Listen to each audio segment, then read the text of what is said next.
Okay, I'm going to review the Microsoft Office versus Google Apps, and the conclusion was basically that Google Apps are probably better for elementary schools and their students, and it really isn't that close. Most of the advantages of Microsoft Office don't really come into play until students are much older, so the greater power of the technology is pretty much useless for the younger kids.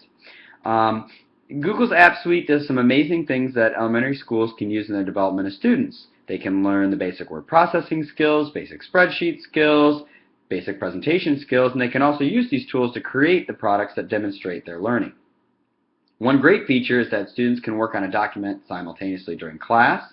Another advantage to Google Apps is that they are free.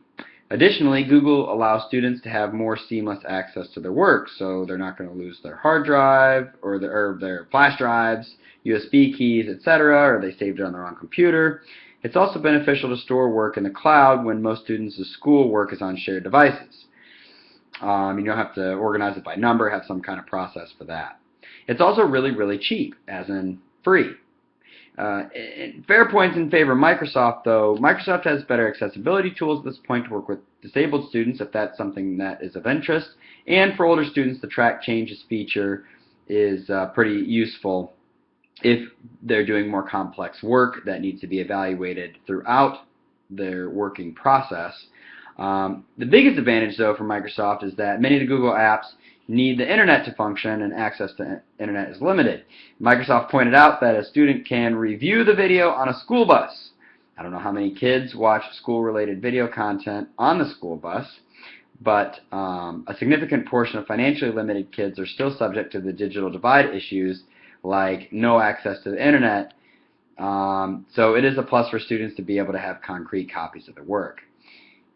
All in all, Google's apps are free and so are probably more responsive to updating and gradually changing, whereas Microsoft's are version-based and are updated less frequently, meaning more major changes require adaptation on the part of the student user. The simplicity of Google Apps is actually preferable for the young students, as the essential skills and the technology component of Common Core are pretty much met by the Google Apps, and anything that's more powerful or robust might be confusing for the younger kids. I do wish that the apps would somehow connect with an educational social media platform like Edmodo to have one seamless whole experience. But other than that, I think I would go with the Google apps.